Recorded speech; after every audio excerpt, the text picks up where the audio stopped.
Did you get any more deer? I got a pig. Oh, that's right. That looked delicious. Did you boil it to get the hair off? Nah, I skinned that thing. Okay. And then I actually this morning deboned it and processed all into pan sausage. Nice. About 15 pounds of sausage. Oh man, that's awesome. It's not venison, but it'll do. That'll do, Hey, pig. got, got a variety, man. Yeah. Mm. Well, all right. You got to give the people what they want, so we'll go ahead and get started here. Yeah, I think we'll talk about dreary, cold, rainy, windy weather. Yeah, we will definitely do that. Here we go.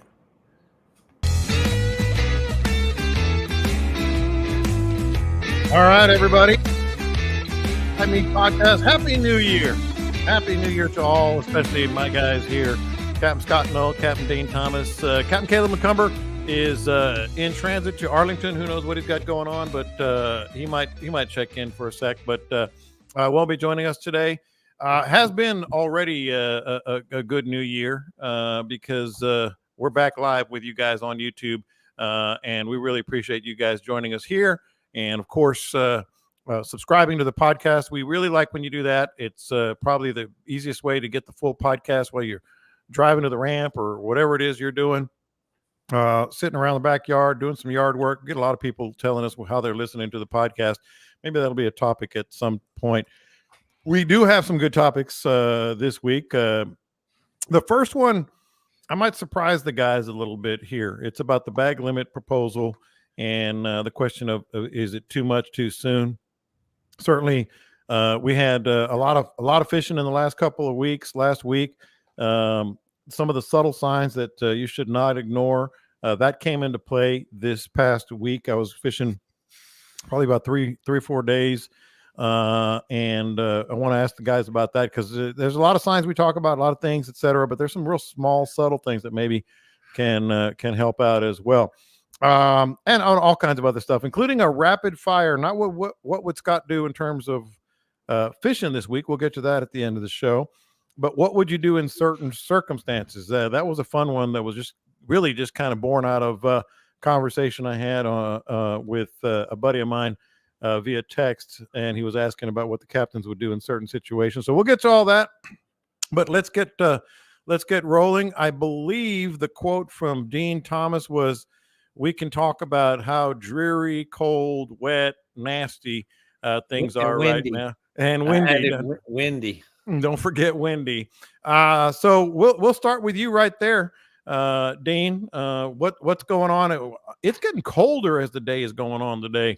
And I don't know, we'll get to the forecasts and such, but what's it doing? Well, let's tell people what it's doing right now. Today down here, I mean, just, for the 1 day scenario, it was north wind this morning, cold, and then the middle of the day it turned to the south wind, and it kind of had this weird little warming moment, and I don't know what that little buffer zone was, but it took a turn for the worse after that. But in the next couple of days, I mean, it's a roller coaster, man. Tomorrow is sunny but windy again with some cold, and then predicted rain again for Friday with more north wind. So welcome to January. See, Scott, that's what I'm saying. I mean, this is just, get comfortable because this is what happens. It's just January. Get uncomfortable. Get comfortable with uncomfortable. Houston Boat Show's on, man. That happens every year during Houston Boat Show. I'm excited for it. February 14th. And by the way, programming. That's the fishing show. Oh, the fishing show going on now. The boat show's going on now.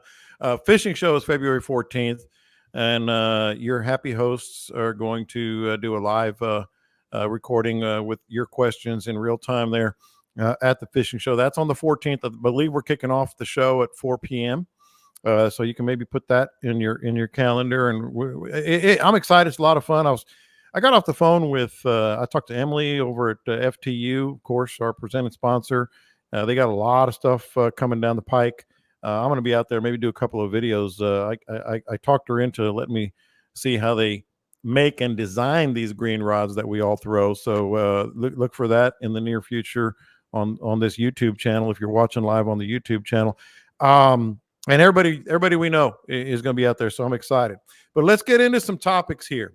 And I said at the top, I might surprise you a little bit with this, Dean and Scott, because let me read the proposal first.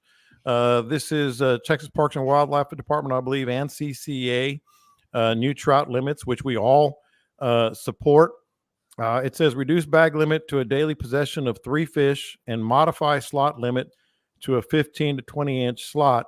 CCA Texas recommends no allowance for oversized fish to be retained as a part of the 3 fish bag until a tag system for fish 25 inches or greater can be implemented by TPWD. So Scott, I'm going to start with you. And the reason I said I might surprise you is because we want this. Obviously, we've talked about it. We know about the fishery, etc. But it's almost like, man, that hit me like a ton of bricks. Like I can imagine some other people like, wait, what? We're not going to have a 25 inch. We got to wait for a bag limit tag and all this other stuff. I'm just talking about the reception it's going to get. Like, we want this, but is it a sign of how badly they're needed, or should it maybe be kind of like slow rolled out? You know what I mean? I think it's a bit of a sign of how much it's needed, but also let's be proactive instead of reactive. Yeah. That was my first thought on it. This sounds more proactive. Let's make the fishery better overall, where we can all enjoy it for a lot of years instead of being reactive to a freeze or reactive to a fish kill of any kind. The 25 inch thing, who wants to keep a 25 inch trout? Exactly. I mean, honestly, for eating purposes, is a 25 inch trout all that great? Right. And they're our upper breeders and all that. And I don't know. It's going to get a lot of backlash. There's going to be a lot of people upset about it, but I'm not upset about it at all. And this here is what you read off is the CCA's proposal. Correct. Parks and Wildlife's proposal is to allow 1 over 25 right now. With the new regulations, still allowing 1 over 25. CCA's contention is they want to do a tag eventually, but there's not enough time to implement the tag for this year. So they want to make it, off limits for a 25 for the year, and then come out with a tag next year. The only thing a tag does in my book is allow you to possibly keep a state record. If that's the case, why not make it a 30 inch tag instead of a 25? Yeah. I wouldn't disagree with that. Dean, are you for kind of ripping the Band-Aid off and just jumping in feet first? Of course, man. Nothing like a good old kick in the crotch to get it started. That's what I always say. It appears shocking, but it's only going to be shocking to a portion of the fishing. I don't want to call it the public. It's the guys who are out there. It's the majority of the guides that are fishing with croakers that are going to complain they catch their fish too fast. And they're, to me, I love it. I fish with lures. I fish with plastic. I take people out, and we're out there to enjoy a day on the water. 3 is just a number. If you put 3 trout in the cooler, great. You got dinner. You put a couple of redfish with that. You got a great bunch of bags of fillets that are plenty.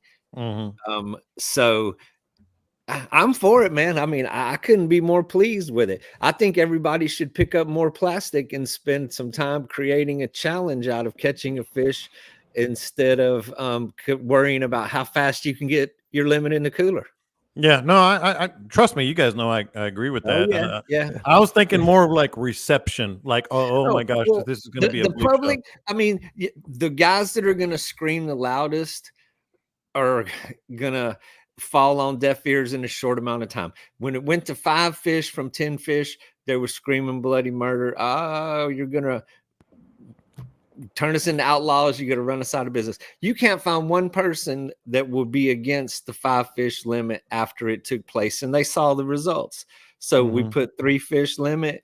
The shock, I guess the initial shock is what people will deal with, but in the long term, I don't think you're going to find anybody complaining about that in the long term. Here's the other thing, Scott, that I thought about. And look, I know forecasts, who knows, the weather guessers, as you like to say, Scott, but we don't know if there's going to be another freeze. In fact, we were looking at, I know you commented on it, one of the long-term posts that was on our group page on Facebook, had already had something so we don't know what the next month, 2 months is going to bring. So maybe that's one of those things, sort of preemptive, like you said. Yeah, I mean, we will have another fish kill. I mean, just mark it. I mean, it may not be 10 this year, it may not be 5 years, it may not be 10 years, but at some point we'll have another fish kill. If we've got a really good, robust trout population, it's going to kill a percentage of them. But if we got a big enough population, that percentage won't be as, okay, so it kills 50%. Well, 50% of millions is better than 50% of hundreds of thousands.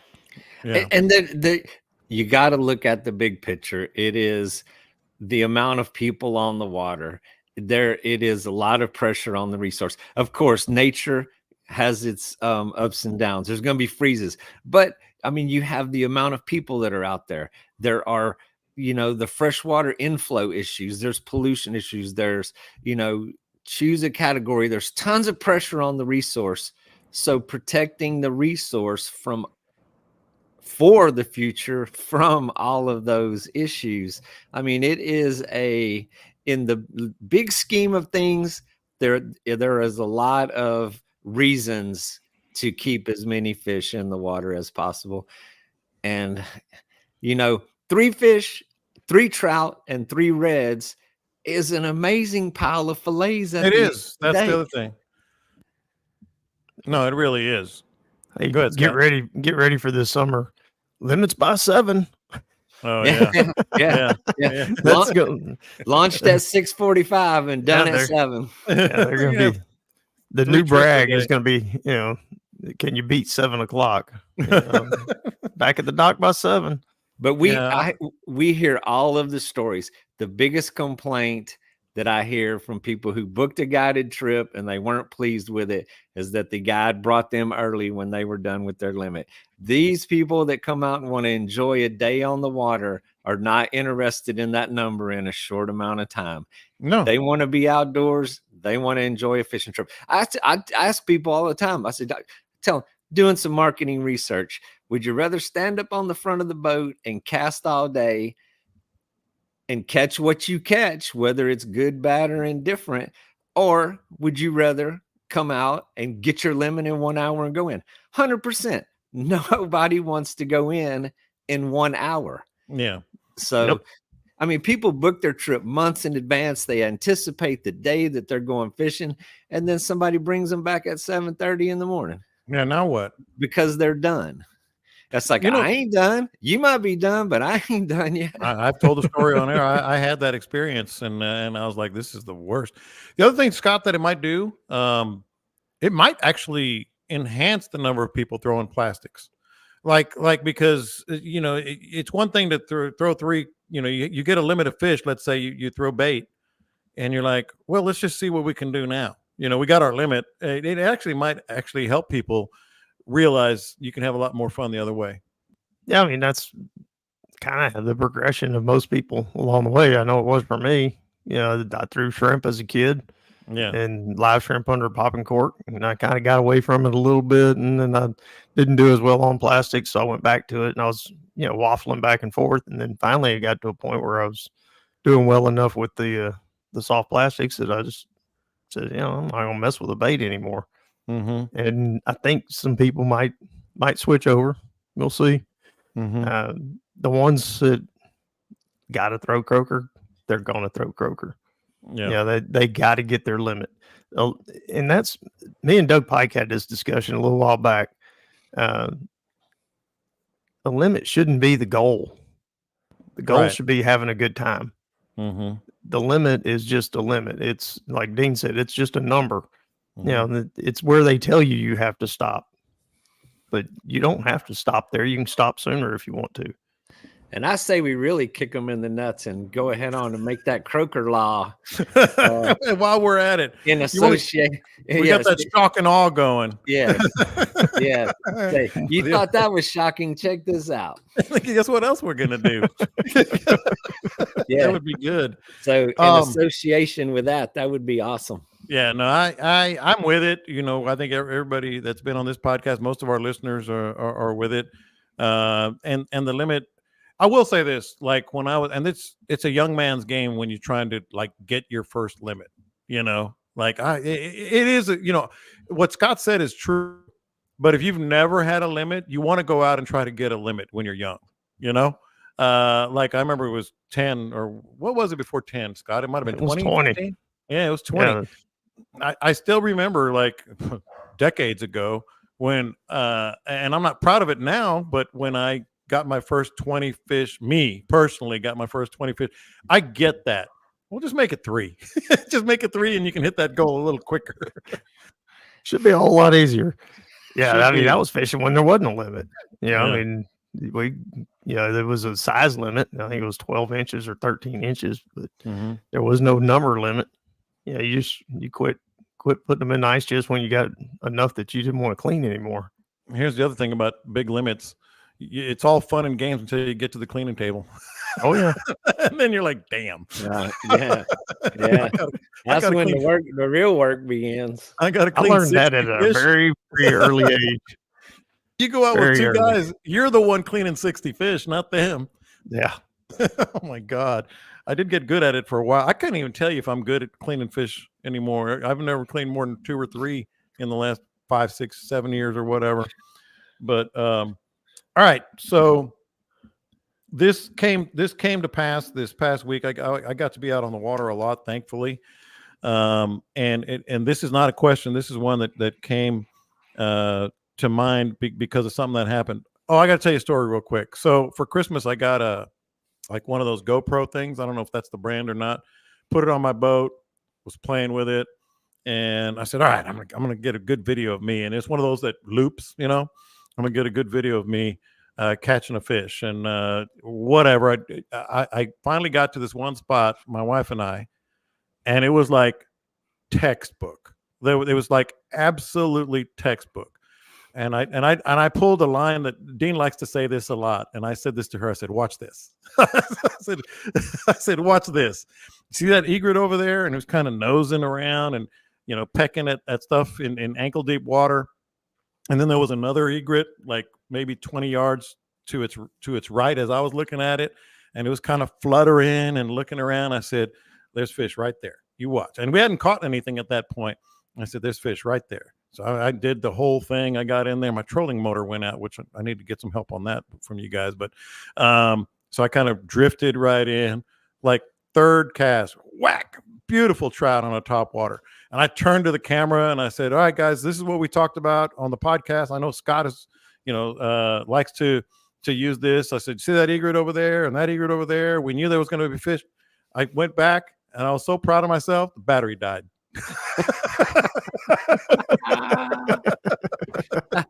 Like, damn it, I nailed it. You got the new GoPro battery, but you didn't get the new GoPro thing, but you didn't get the new GoPro battery. Exactly. I was like, damn it, that would have been perfect for the YouTube channel. And of course, my wife just pointed and laughed at me, as she often does.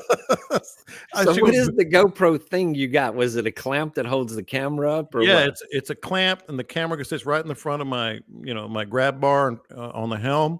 So I was in the front of the boat. I was letting her fish on the front of the boat. I said, watch this. I said, let me get in the front of the boat. And I did it, and I cast like third cast. Wow, beautiful. It was probably the best trout we caught all day, like 22 inches, pretty fat.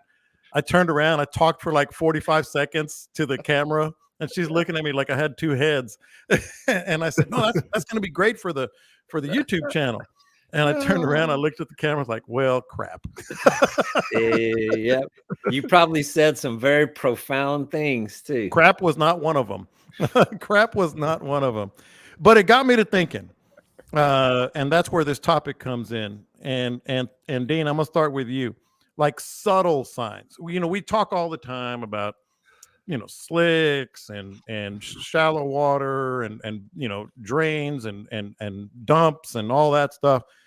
I want you guys to kind of put on your thinking caps here, because that's one of the signs that I always count on. Like if I see what I saw that day, I'm real confident, and I've caught a lot of fish that way. And I'm gonna give you some other ones, but not to steal your thunder, but because I don't think you guys really subscribe to this. I know Scott doesn't, but loons. When I see loons by themselves and diving, loons yeah, are good.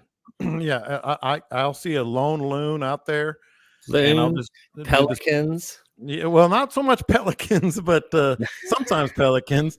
But loons is one of my absolute go-tos, And so the yeah. birds are obvious. I mean, I wouldn't put any of the birds in like a subtle category. Yeah. The most subtle that I see a lot, that I mean, you really got to spend years of just staring at that water to pick out the subtle ones, but little wakes, just little. So when you're sitting there on a day and you're drifting and all the ripples in the water are uniform, and you just see one little ripple that's out of place, and not even as much as a wake or a push or anything that's real obvious. You just can see subtle little differences in the surface of the water. Yeah. And if you stare at it enough, those things start to jump out at you. But I mean, I direct people to those little subtle wakes, this little and the way I describe it to them, I'm like, when you see all the waves go in one direction and then you just see one that's out of place, I mean, that's a cruising fish underneath there. That's the most subtle sign. And I mean, there's a lot of days when I'm drifting, I'm kind of just waiting and not really casting, just waiting for that one little ripple to look out of place. And it is one of the most subtle one, but it'll lead you to a fish quite often. Just one of the waves that doesn't look right. And you're not going to get that on big windy days. It's just going to be, nice little 5 mile an hour breeze when everything is normal. But I mean, the subtle signs can lead you to fish quite often. And one egret, one bird, we talked about that a couple weeks ago, like just one seagull that's sitting on the water that gets up and sits down and then gets up and sits down. That's always a good one too. Yeah, that was another one I was going to say. Scott, what's coming to mind for you? Stingrays. Stingrays. Explain. Stingrays cruising across the grass. Redfish will follow them all the time. Most people just kind of, it's a stingray, and they don't really look at it. The stingray is pretty obvious. The redfish aren't so obvious. They're usually cruising just off the wings. Think of a big, like a bomber with fighter jets on it. And they're just kind of hanging off the wings of that stingray, and they're waiting for him to kick up something out of the grass as he moves along.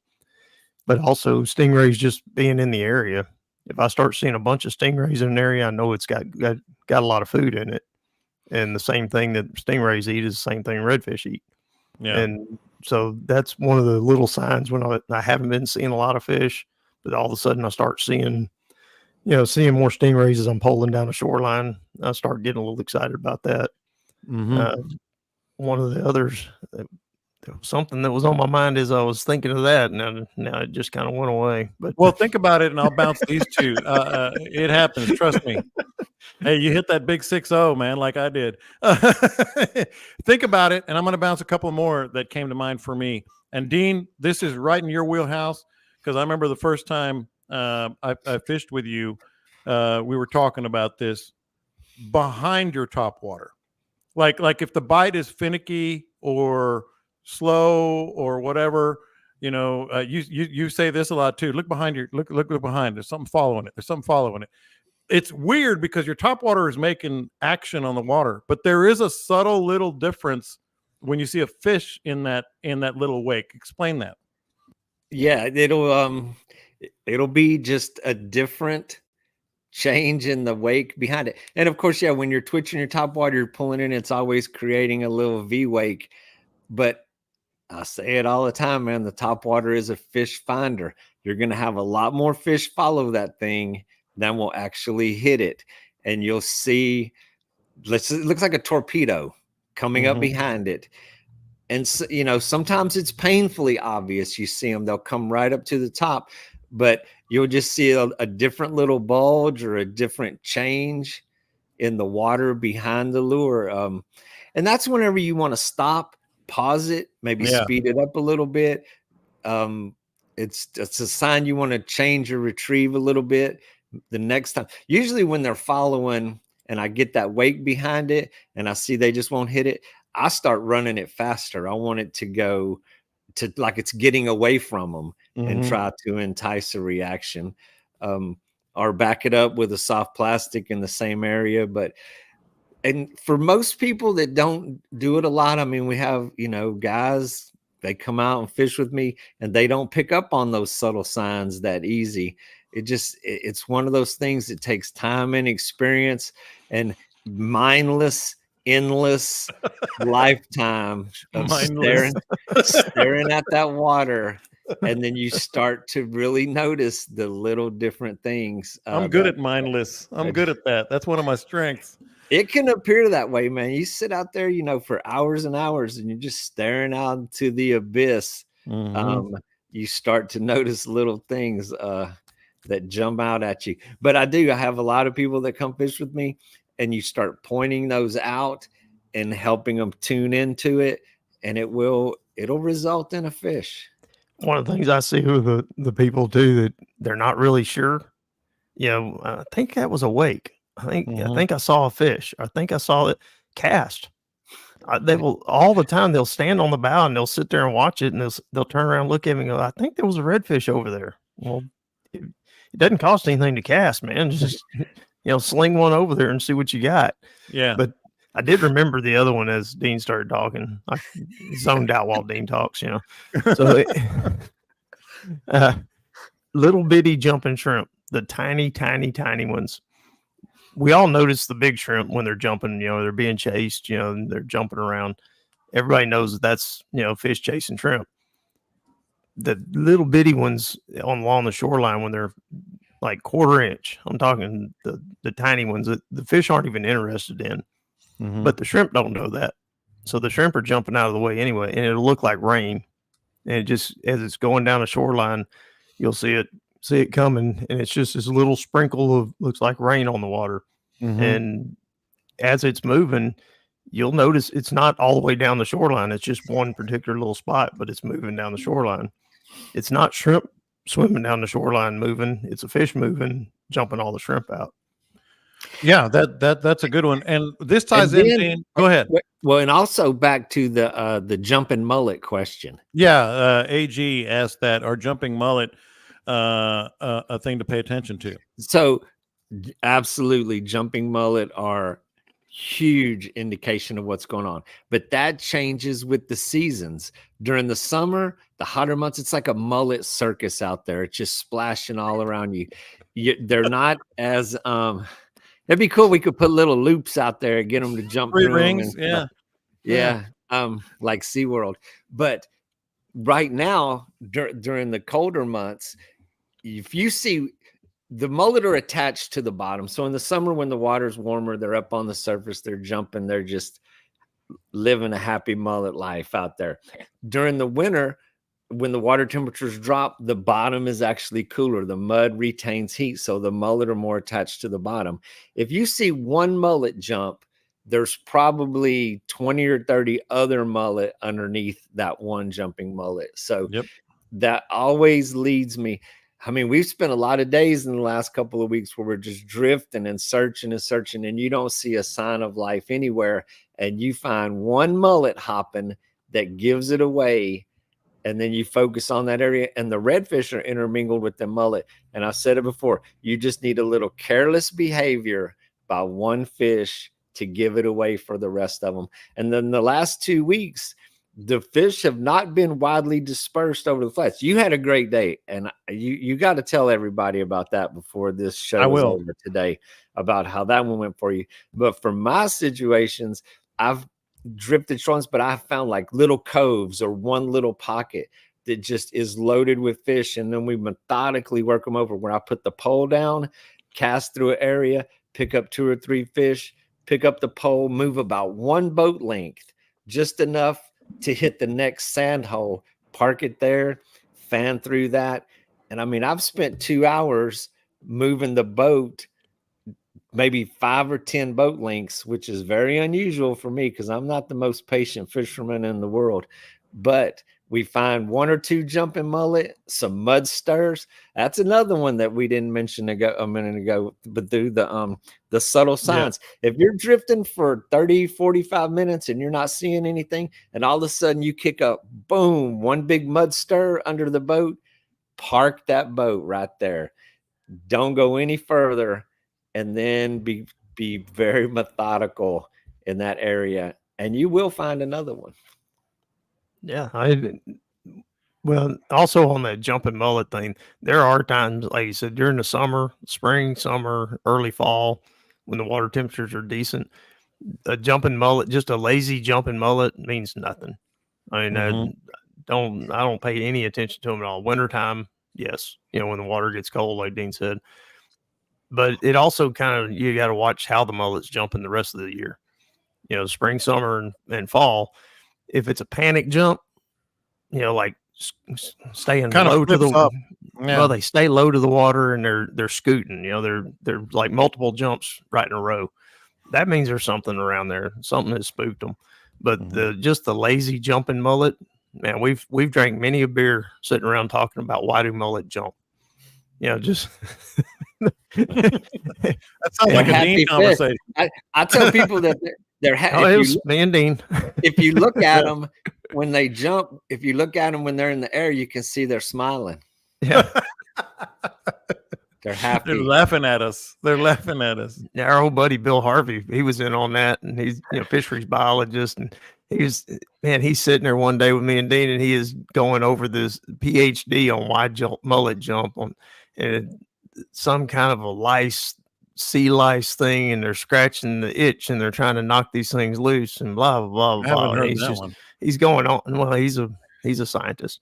Well, and so before we go off the rails, so the theory on that, and of course, until we speak to a mullet, it's going to remain a theory. Mullet are filter feeders. They have a little filter. The biologist that always has to have some scientific reason for why fish do what they do. They jumped, and the impact cleaned out their filter system. Huh. Go ahead, Scott.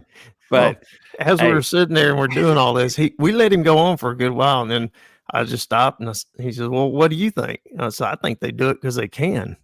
I mean, if I could swim through the water and jump out of the water and land back in the water, I would do it all the time." And that's what Dean's saying. They have this little smile on their face. They're just doing it for fun. They're happy. And Bill just threw his hands up and said, "Well, damn, there goes years of me thinking about this." Yeah. So much for that. You could be right. Yeah, you could be right. Hey, before we move on to the next topic, one thing that I didn't mention, you guys mentioned the mud boil and the et cetera, like if you think you saw a fish.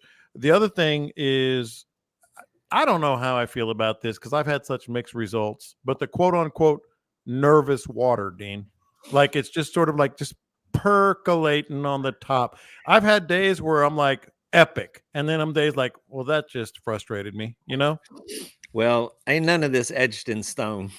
It's all plausible. That's why we got a job here. But there's always something where there's nervous water. And so that goes back to what I said originally, it can be very subtle, just a little ripple on the water. But yeah, nervous water, bait are getting chased, something spooking them around. Something is giving away a sign that there's life under that water. I see that on the beachfront all the time. The shad will just hang just under the surface of the water, and they're swimming in a big group, and it's that thing Dean was talking about earlier. The waves are going one way, but there's a little fluttering going another direction. And it might be a cloudy day where you can't actually see into the water and see the flashes. Just seeing that, it'll be a big spot, and it's just wiggling. The surface of the water is just shaking. before you go on, the way I describe it, it's like a pot of boiling water on simmer, a pot of water on simmer. Like just kind of just little pops. Yep. And bait fish typically don't want to be up on the surface. That means something's underneath them. Yeah. Bait fish on the surface are pelican bait. I mean, they're just hanging out up there on the top. They're going to get eaten by something from above. And that's why we have working birds. Fish push them up, birds attack them from the top. The bait fish try to go down, the fish get them from the bottom. It sucks to be a bait fish. It sucks to be a bait. There's always a bigger fish. I can't win. All right, so I'll tell that story now because it ties in with the topic we have. So I'm gonna skip ahead to a topic: how the captains make the most of bad conditions, and we've had the epitome of some bad conditions with high barometer. Sorry, Scott. Post full moon. We've had, northwest wind. I went out with Captain Pat Gardner, had a really good time with him on all three of those things going on at once. But the day you're talking about, I think was my second day last week fishing in Aransas Pass. And it was tough. Like it was. Yeah. You were tough. texting me a couple hours into it. Nothing. Yeah. We finally caught two little ones. And then it's the same day that I saw those egrets. And I finally caught a real nice one on top water, but that was over the span of about 4 hours. Like it was brutal, man. And I had my wife out there and I always wonder, because she's so new to this, I always want to try to get her on some fish. I was just getting frustrated and trying everything in the book. So I finally went to this one spot that I know, I probably been a month ago. I caught a bunch of fish nearby and I kind of went a little deeper. I saw some stuff that we were just talking about that were very subtle. And I mean, 40 trout in an hour. Like it was like the old days. Like it was just boom, throw another one, boom, throw another one, boom. And then I started changing baits just to see. And it was just on. So like that was one of those where you quote unquote grind and then you finally figure it out. And it kind of ties in with this whole bag limit thing too. My biggest joy is not catching fish and seeing them in the cooler. It's figuring it out like I did. And before we move on, so this is interesting. So those fish, and whenever we're going through those tough hours like that, I tell people all the time, it's like they are here because those fish were there. I mean, they didn't come from somewhere else. From feeding out in the channel, and then those fish were on those flats. It was just whatever turned on in their little BB brain that it was time to start feeding. That the water's cold, they're not covering a lot of area, but it's interesting that you can go through the same spot and swear there's not a fish in this ocean, and then all of a sudden, same flats, same sand holes. And on the third or fourth drift, they just go crazy. She was so happy. She was so happy. Yeah. Some of them were just little 14, 15. Some of them were keeper size and a little bigger. But she was so happy. It made my day. But Scott, that's the epitome of trying to make the most of bad conditions. They weren't that bad that day. But take us through like what I described with what I had with Pat, because we did end up catching some fish. Not like that. Like, how do you make the most of bad conditions? Well, you tell a lot of stories. You're telling me that? You're telling me that? Yeah. I mean, that's when story time really comes about. Now you're just grinding. I mean, that's a cliche. I know, ring the bell. It's clean. It's old fishing cliche, but you grind. You just stay with it. It depends on the mood you're in and how serious you are about catching fish that day. Some days when it sucks and I'm out there by myself, I just kind of, I'm going to just go sightseeing. I'm going to go check out some new areas, go look at some other stuff. Then there's other days when I've got it in my head, I really want to catch some fish today. And I just keep trying, keep pushing.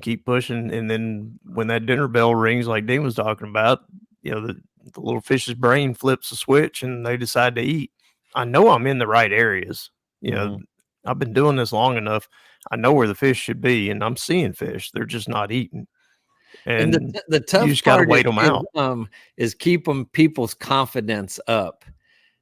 Because when you're on the boat, man, I mean, nobody wants everybody else to catch a fish more than your guide on the boat that day. Believe me, when they're not biting, we're stressing harder than the people. But and then sometimes you run out of time. You sit there and you grind it out for hours, and then you don't get the payoff. But it's really cool that if you can keep people's confidence level up, keep them casting, and then you get the payoff when it does happen. So that's one way you do it. How else do you like the conditions? Like I know you look in different spots, but what else do you do to try to kind of fight through that and find the bite? Well, hopefully you have a good variety of snacks on the boat. You want to have some refreshments to keep people going. What I do, I mean, if I'm in an area and it's just slow and it's tough, I'm going to go and try a different type of terrain. I'm going to go to the drop-offs. I'm going to go to the outside of the flats. If the tide is dropping, I'm going to go find some drains, those little breaks in the bars. And you just kind of narrow with me in my area, you narrow down your search to pinpoint areas. If they're not widely dispersed and hitting on the drift, you're going to go somewhere or put the pole down and work on small areas, which, I mean, on those days, any fish is a good fish. So you try to find a way to work through those times until, they do shift gears. But for me, the challenge is always to keep to make them, you just got to believe that it's going to happen sometime in that day. And what you did was a good example. I mean, you just kept on, and wintertime is a fickle time of year to fish, man. You go out, we always launch in the morning, but some days you hit them good quick. And then there's other days the sun has to come up and warm them up. It's very challenging time of year. But so this week we got these ultra low tides. Yeah. Like in the last 5 days, that fishing has been a little more predictable this week. Scott, how do you play changing baits, changing lures, top water, slow sinkers, twitch baits, plastics? Does that happen more often? On a slow day? Yeah. Yeah. Yeah, it's going to happen more on a slow day. There's different slow days.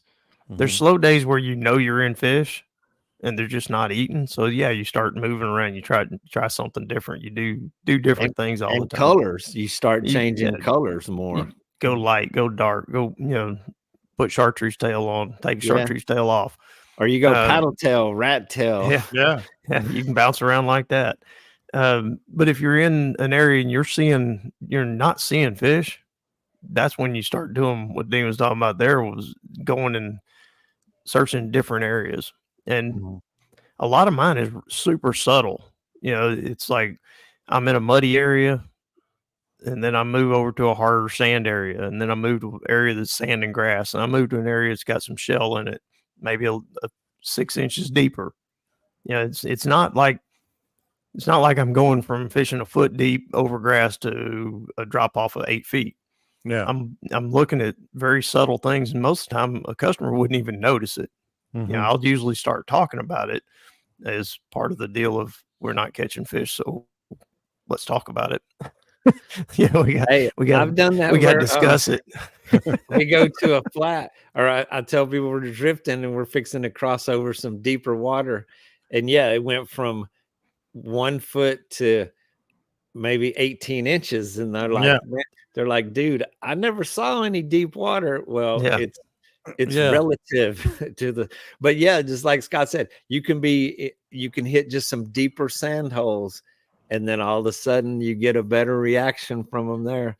Every time I do that, because I'm the same way. I'm just programmed that way. Like if I get people on the boat, I always try to explain, okay, we're going to go here because of this, or we're changing here because of that. And I always think to myself, they think I'm just full of crap. That I'm just like you're trying to explain why they're not buying. And and there's another good question on upsizing or downsizing your baits too. Which on the slow bite, it's always going to be downsizing. Is you're gonna find a fish that's more likely to eat something smaller than come after. If they're not aggressive, they're not going to come after big baits. So it makes sense to give them something low and slow. It's going to hang on their nose right in the face for a minute. A little more easier pickings, irresistible to them. The other thing that's always interesting for me, and I'm not necessarily always in the hunt for like I got to catch fish, like Scott was talking about earlier.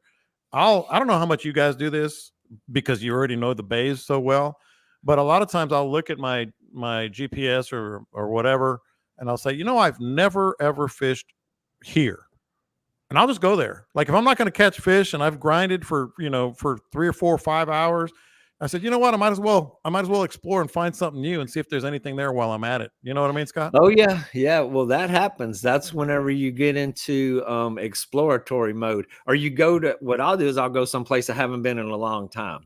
Yeah, it's like, well, let's get a little creative today and go try something completely different. Some days you just got to throw the magic dart at the map and see where it lands. Go ahead, Scott. No, same thing. Yeah, there's some lakes that I know about and I've been in, little back lakes and little backwaters and stuff. They're hard to get into. They're a pain in the butt to pole into and pole out of. And most days when it's good, I'm not gonna bother. I'm not gonna push it to go back there. When it gets slow, man, you'll find me in some weird little spots, man. You're working on that upper body. I will be way back in there in the middle of nothing. Getting that cardio in, Scott. I'll be in those places where when people are out on the open water, they're looking back there going, I didn't even know there was water back there. And how did he get back there? Did he drive? All right. This is something new because I got little questions messaged to me. And if you guys ever do that, you can message any of us. I generally get most of them. Instagram, Facebook, Twitter. You can find me at Lopez on Sports or my name. So I kind of put a couple of them together and I added some. So it's kind of a rapid fire because these aren't like necessarily, deep topics. So I'm going to go back and forth with you guys. Rapid fire, what do you do? Okay. And the first one was a question that I got, and this kind of gave me the idea for the topic.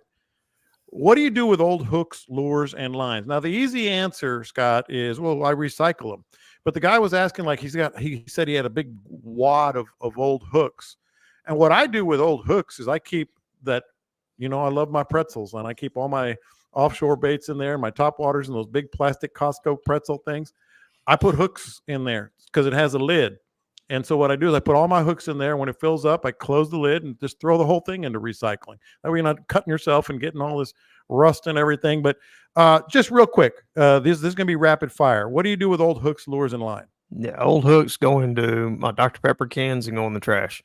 That way, as I'm picking up the trash and taking it out to the dump, it doesn't poke through there and get me. Old lures, I'll usually take all the hooks off and they go into a big box. And usually an old lure is a lure that the hooks are rusted on it. There's nothing wrong with the lure, the hard plastic baits. And so I'll just take those nasty hooks off, throw the hooks away, and I'll throw that into a bucket. And then when it's winter time and it's nasty or there's a hurricane or there's something keeping me off the water, I'll go through and put new hooks on all of it. Line, I just wrap it up as tight as I can get it and put it into a little bag and put it in the trash. There are line recycling deals, but that was more of the monofilament days. I don't know that there's any recycling to be done with I put mine in there. I don't know if it works or not, but I put them in our recycling. I don't know if the braid recycles. But I got thousands of lures in buckets around here that I cut the hooks off, and I swear it's still good. I'm going to use it, but for whatever reason, it never makes its way back into the front of the line again.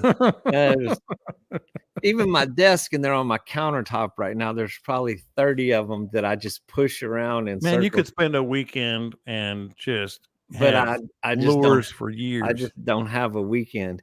The fishing line, which most of what I have is braid, it doesn't get, I don't think it can be recycled. That just gets balled up and thrown into the trash. And I take the rusty hooks and I throw them out in the alley behind my place where the that's crackheads safe. walk by. So he sticks them in their feet for the alley. I saw you traffic. laughing when Scott was talking. I knew he had something up his sleeve. I'm gonna throw the hooks here where the crackheads walk. Yep. And the people drive through my backyard, so they stick in their tires. It's like all of a sudden there's a tetanus outbreak of crackheads in Aransas Pass. What did he die from? Well, it wasn't, amazingly, it wasn't crack, it was tetanus. All right. What do you do when you don't have the color? Now, this might not fit you guys because you got a million lures, but what would you recommend? What do you do when you don't have the color that's working best? In other words, Scott is just whacking them with, let's say, pink and chartreuse. That's one of my favorite colors. And I don't have pink and chartreuse. What do you do, Dean? And then we'll get Scott. I have every color in the rainbow that goes. I know, but with what me. would you recommend? Like, because that happens a lot. You call your local lure builder and you tell him to FedEx me some overnight onto the water tomorrow as soon as possible. Well, you find something similar, whether, it might not be precisely what they have, but, you try to duplicate it as best as you can. Pink and orange, they cross over a little bit, and green and blue cross over, and red and plum. Scott, I feel like your answer on this would be just get it close, because you're more light or dark. Yeah. I mean, if your buddy's throwing something dark and you don't have that exact dark color, dark, just something that's similar to it. If it's shiny, throw something shiny. I mean, that color doesn't matter all that much to me most of the time. I'm in and out on that. I know there are people that swear by a particular color, but the funniest thing to me always was, and always still is, well, the only thing we're catching them on is plum with a chartreuse tail. Yeah. Okay, well, what else have you tried? Nothing. They're eating plum with a chartreuse tail. That's the only thing where they're eating. Well, how do you know? If you don't throw anything else, how do you know? And what's crazy, there ain't nothing out there in nature that's plum with a chartreuse tail. Well, no. As far as we know, there's nothing chartreuse anywhere in nature, and it's everywhere on and plastics. If you ask somebody who's a non-fisherman to tell you what chartreuse is, most of them couldn't tell you. It's green. Chartreuse is a fisherman color. I mean, that's pretty much the only or time. A prom dress. Yeah. Or a bad prom dress. We need to incorporate periwinkle or lavender into the, just so we can say periwinkle. Yeah. Start a new trend. All right. Unnecessary. This is a good one, boys. What do you do with a bleeding undersized trout? Bless him and throw him back. I mean, tell him good luck, buddy. And be as gentle and easy as you can. There's no choice. I mean, there's no alternative, Yeah. You can't, there's only one choice, man. He's got to go back in the water. And usually when that happens, it's when you're throwing shrimp and they take it a little deep and then all they're the way down. Yeah. And I hear that I see people all the time trying to dig that hook out. They're all excited about trying. I got to get this hook back, and just cut the line. Yeah, I think the fish has a much better chance of surviving if you'll just cut the line and turn him loose with the hook in his mouth than it is. It's the cork. It's them popping corks. They get hooked. Hey now, that's not true all the time. Hey, but look, man, as bad of a day as it is for the trout, just think how happy the crab is that finds that thing. That's exactly right. It's the circle of life, man. All right, what do you do? Starting with you for a reason on this one, Dean. What do you do when you're releasing fish and there's dolphins surrounding the boat? I try to ease them back in the water nice and gently, or if I'm close to the edge, I will throw that fish way up towards the shallows to give them a chance. So yeah, I'll toss them towards the shallows, or if you, at the moment that if the dolphins are coming to you when you release that fish, make some noise in the water, slap a rod, make a distraction. I do attempt that occasionally. Throw something near the dolphin, like another lure by it, to distract them, and then let the trout go. I'm guessing you're in that same boat, so to speak, Scott. Usually when they're on me, they're eating ladyfish, so I just let them eat them. But we're at the jetties and we're catching a bunch of ladyfish while we're trying to catch tarpon or whatever. And man, dolphins love ladyfish. They eat the hell out of them. They'll swim right up to the boat and beg for them like Flipper. Yeah. But I hear it all the time with the trout guys, hey, I had, to get my limit of this narrow slot, I gotta kill 45 trout to get my 3 fish limit, because the dolphins are so bad. Move. Yeah. If you're catching that many undersized fish school, they're all about the same size wherever you're at. They're generally going to be pretty close to the same size. If all you're catching's undersized, you can't get one big enough to keep, and you got to keep fish. Move. That's what I get frustrated with them. I'll leave. I'll leave the dolphin on his own. It's like, have a good time, dolphin. I'm out of here. A lot of times you can. What I'll do is I'll just drift, even if I'm in one spot, because I figure there's either other fish or more a little further. Because the dolphin they're so smart, man. Like if you're in a spot, yeah, they'll follow you. So I'll just kind of drift out and not really cast until you kind of think that they've moved on and go from there. All right. So what do you do when the bite is scattered and fish are moving a lot? And this was a question I got, so I'm not exactly sure the details of it, but I'm guessing he's trying to find which way the fish are going. You know what I mean? Like they're scattered, you're getting a bite, there's fish here, but they're moving a lot. What do you do on that, Dean? That's you just keep moving. I mean, I don't even have a really good answer for that, man. I mean, there's nothing that I would say that would be an obvious technique to do in that situation. You just keep moving, and I mean, they do cover a lot of areas some days real quick. I mean, you back up, you drift through there again and again and again. You just keep working. I mean, I don't think there's an actual technique to apply to that question. And there's not always got a good reason to think they're going in a particular direction unless you actually see, which way they're going. And if they're fleeing, I mean, if they're leaving in a direction, a lot of times we'll see a school of reds that you catch one, you spook them, and that school is headed for the channel. I mean, they're headed for the edge. You're not going to catch another one of those fish. Yeah, if they're just all scattered out and you're just getting a bite occasionally, it's just a matter of covering the water and drifting. Whatever drew you to that spot to begin with, was it a slick? Were the birds working it? What was it that drew you to that spot where you did get that scattered bite? Start looking for that. Maybe they moved 100 yards. Now they're slicking 100 yards down the shoreline. But whatever it was, the jumping bait, the slick, the birds working, just whatever it was that drew you to that and got you to the original bite, go looking for that same thing again somewhere else. All right, this is the $1 million one here. I saved it for last because we've all been here. So you're fishing, you're feeling pretty good about things. Scott, I'm gonna start with you. You're thinking, all right, I like everything I'm seeing. Then your phone rings or you get a text. Man, I'm whacking them over here at blah, blah, blah. What do you do? Well, that depends on how good I'm feeling about the spot I'm in. Typically for me, that's tarpon. And when our network buzzes and somebody has found some tarpon, I'm going to that area.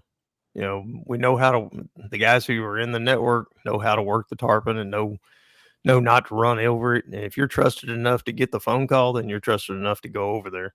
And generally the guys won't call unless there's a bunch of them. If I run across one school and we we got one fish out of it, but I've lost the school. I'm not calling anybody about that. I don't want them to drive that far to come look. But if I'm in an area and I've got 8 or 10 schools or the big school and they just keep coming around, I'll call some people and say, hey man, if it's slow where you're at, I've got them going on over here. And that's it's about distance, time, and how good are you feeling about where you are right now. And there are times I get a phone call from the guys and they're like, hey man, we got tarpon. They're damn near to Cedar Bayou. And I'm, and that day I, for whatever reason, went north of the jetties and I'm up towards Matagorda. I'm not going to make that run for a chance that the tarpon will still be there by the time I get there. What about inshore there on the bay systems, Dean? Yeah, that's a tough one. Are they going to be there when you get there? How much time is it going to take to get there?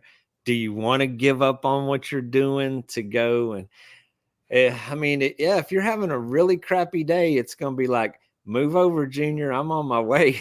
Yeah.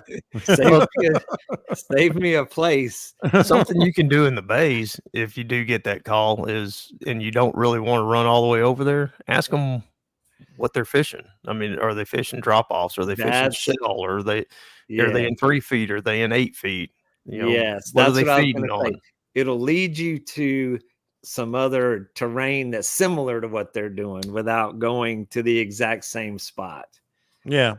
For me, like and I hope all my friends know this, the ones that I trust the most, including you guys, usually you're telling me where to go, but let's say I'm on them. I have to catch at least three good trout or 3 good fish before I even, attempt to call someone, because like it's like what you guys said, like I'm not gonna lead guys astray and just burn gas for them. It's got to be on, whether you're making the call or you're receiving the call, unless you're just zilching, and then you can try anything. I've told it on here before. We used to use the old VHF radios in Galveston way back. Everybody had one. That was way before cell phones, and we had code names for our areas. And we were in blue. We're hammering them over here in blue, and the guys who knew that were in our circle knew where blue was. And we had the spot where Lonnie ran out of beer, the spot where where Lonnie dropped his lighter in the water, and the spot where Lonnie ran out of cigarettes. Poor Lonnie, he's taking a beating. He was tough, man. Well, the problem was if anything went wrong, Lonnie gave up. I mean, if he lost his cigarettes or his lighter or his beer, the day was over. that was the end of the fishing day. Because he was going to sit there and be a grump after that. Yeah. And by Lonnie, a lot of people in the fishing community know who I'm talking about. There's old Lonnie from Marburgers. He was the manager over there for years. When I was a teenager, he was my manager, and so a lot of Lonnie stories. But we had all those, and it was kind of funny because you listen in and you'd hear it on the radio, and it's like, yeah, I know where blue is, and blue's that's a 20-minute run, 25-minute run. And I just caught some trout over here, and I'm at red, and things are okay. It's not great, but then they'd come back on the radio. If they said it twice, you needed to go. Yeah, because it was really on. Mm-hmm. I really feel like that. It's got to be on. All right, what would Scott do? What would Dean do? Man, we got rain. I'd wear my rain gear Thursday and Friday. That's for dang sure. Temperature's a little cooler. Warms up, it looks like, on Friday. Saturday's not too bad. But what are my experts recommending that our listeners do this weekend if they get out there? Friday don't look too bad other than rain. I mean, if you got rain gear. Yeah. The temperature's not terrible, wind's not terrible. It's just a lot of rain. Mm-hmm. I'd prefer we got 99% chance of rain on Friday. Yeah, I'm pretty sure it's going to rain. I'm just not real big on going out in that. Saturday, light winds, moderate temperatures. I mean, everything's Saturday and Sunday, less than 5 to 10 miles an hour. Yeah. Everything's under 10. if it's 99% chance of rain, you still got 1% that it's not. There you go. Well, that's how Dean They looks got to at it. cover themselves. But the rest of it, I mean, you got variable winds. I'm looking at, I got northeast, I got southeast, I got northwest, and I it's got all Southwest on Saturday night yeah. evening. I mean, it's Yeah. all over the damn place, but Mhm. none of it's strong, so it's not like it's going to mess the water up anywhere, and it's not going to be rough anywhere. And temperatures are, high 50s, low 60s. Just watch out for the water levels because they have been kind of low. Our buddy Jimmy, he had to call Cito the other day. I got Jimmy did? Yeah, I got a message from him with a video. The funniest part was he's stuck and out of the boat, standing there on the sandbar waiting for Cito to come, and this other boat comes driving by. And I guess they thought he was fishing and waiting. I don't know, but they just drove right up on the sandbar next to him. Oh my gosh! Damn. Hey, that looks good. Yeah, stuck their boat too. That's pot liquor revenge right there, man. Yeah, pretty much. Karma. That's pot liquor karma. But if Dean, you want to get your fishing done, do that on Saturday and Sunday. Yeah. Typical wintertime stuff. Our water's just cold enough to start looking in the more of a wintertime pattern, little, the drop offs and things like that. But going to be some sun, so they might get up on the flats in the afternoon. But get all your fishing done on Sunday, because Monday, if this holds true, you don't want to be out there. Yeah. I got a 30 gusting to 49 for Monday. Hey, well, if 49. You don't want to go fishing, 49, you can get married. Looky there, Franklin's getting married. I got Franklin. Can't fish on Saturday, signing my life away, getting hitched. And then he went on to say that the waiters, the Grundens, don't look good over his tux. Here's the point I want to make. If you want to establish a baseline with your new marriage, you better fish Sunday, boy. You gotta fish Sunday. You gotta fish Sunday. Like that that'll set you up for 40 years. Say, honey, that was fantastic. Beautiful wedding. Loved it. We'll open the gifts another day. I'm going fishing. So that's establishing a baseline right there. Hey, but getting married in January is good because then you're celebrating in the winter. It's not, if you do those June weddings, then all those anniversaries are going to cut into your good fishing season. Exactly. Dean, you have any thoughts on what you would do some of these flats and south lower coast? Oh man, I mean, the fishing has been good. The weather is periodically it's going to suck real bad, but there's some good days mixed in. Scott said 50 to 60 degrees. The wind, nothing over 15 or 16. It might be a little gustier than that, but I mean, if you dress for success, you can get out there and catch some fish. There's no people on the water right now. The crowds are very light. Everybody's trying to pay for Christmas, so they can't afford gas money right now. It's just very uncongested. And the areas that I've been fishing, I mean, we've been running 5 minutes from the boat ramp. There's no people to compete with. Your second spot that you go to, nobody's been there. Third spot, you can run all over and be creative. So, I mean, as long as the weather is not life-threatening, which it certainly isn't life-threatening this week, it's just very uncomfortable. But we've still been in the shallows. Our water temperature has barely dropped into the high 50s, and then it creeps back up to around 61 or 62. So, I mean, hopefully this trend continues for the duration of winter. And though Farmer's Almanac is wrong, but haven't been throwing top waters. Everything has been on soft plastics and subsurface paddle tails, swimming, but still in very shallow water. You got some trips coming up? I'm fishing tomorrow and then back to hunting for a couple days. And then after that, just going to be steady fishing shows coming up February. So just getting ready for another busy season. Yeah, I'll probably come down. 99% sure. I do got to fix my or figure out my trolling motor. It can't be anything major. Like I turned on my trolling motor last trip, perfect. Turned it on this time, nothing happened. So I'm looking at fuses and connections, and I cleaned all the terminals and all that. I got to figure that one out, but it can't be anything major. If it is, well, I guess it's something major. I got our buddy Marcus Canales is coming down, bringing some hunters to go good. on the ranch, and we're gonna hunt Friday, Saturday, Sunday, and see if we can't kill a couple big ones. Well, it's a good weekend. The odds are with you. All right, boys. Really appreciate it. As always, fun show today. That's always good. Everybody listening on the live stream, we appreciate that. And if you're listening on any of the podcast platforms, be sure to subscribe, and we'll make sure to keep you happy catching fish and entertained. All right, Captain Scott, Captain Dean, have a good weekend. Dean has left the building. Dean has left the building, just like Elvis. I saw that documentary. All right, boys, y'all have a great one. Catch them up. We'll talk to you next time.